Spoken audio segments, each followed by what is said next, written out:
Hi, this is Hot Mike and I'm Nidhi Razdan. India is witnessing a full-blown crisis in its neighborhood. Pakistan is having a political meltdown and Sri Lanka is facing its worst economic crisis, which is now threatening its political stability as well. The country's elite political dynasty, the Rajapaksas, are staring at deep-seated anger and resentment where people simply want them out and are not afraid to take to the streets for it. Is this the end of the road for the Rajapaksas? The situation in Sri Lanka is dire. For weeks now, people have been facing severe food and fuel shortages. There have been long blackouts, often lasting for several hours a day. The army has been guarding petrol pumps to ensure there is no violence. People have defied emergency and curfew orders to come out onto the streets and protest.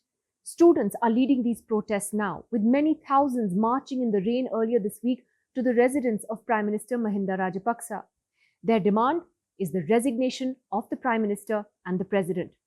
On Sunday, faced with spiraling protests, the entire 26-member cabinet was asked to resign.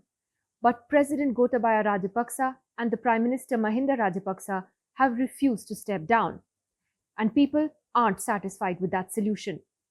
It's a crisis that has been blamed largely on their mismanagement of the country's economy. The island nation depends on imports for all its essentials, from food to medicines to cement and paper. But it does not have enough foreign exchange reserves to make these purchases. It has been a stunning fall from grace for the Rajapaksas. It was only 2 years ago that the family had a huge wave of popular sentiment with them. In 2020, Mahinda Rajapaksa won elections to become Prime Minister, while his brother Gotabaya was President. Last year, another sibling, Basil, was appointed Finance Minister. The family's rule, therefore, was complete. But how the tables have turned today. Protesters are out on the streets doing the unthinkable, screaming, "Gota, go home." By all accounts, these are unprecedented, spontaneous protests with no specific leader or central figure to guide them. It's essentially young people who fuel these street demonstrations with the help of social media. The cult status of the family that once existed has evaporated. In Parliament too, the government has lost its majority, with more than 40 MPs walking out of the ruling coalition. The government is now in a minority. The Rajapaksas are 9 siblings, and Gotabaya is the 5th among them. They are a political family from Sri Lanka's Buddhist-dominated south. Gotabaya Rajapaksa joined the military in 1971 and took part in operations against the LTTE. He then retired and moved to the United States, returning to the country in 2005, where he joined Mahinda's government as Defense Secretary. Here, he was in charge when the civil war came to a brutal end, a war that saw up to 1 lakh people dead. He was accused of human rights violations during his tenure, though the accusations never held up legally.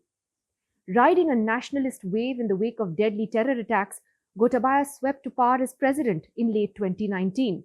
And months later, the Rajapaksa-led political party crushed the opposition in parliamentary elections, helping his brother Mahinda become prime minister.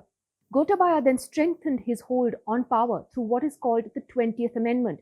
It gives the president extraordinary powers to appoint ministers, bureaucrats, and even judges at his will and pleasure.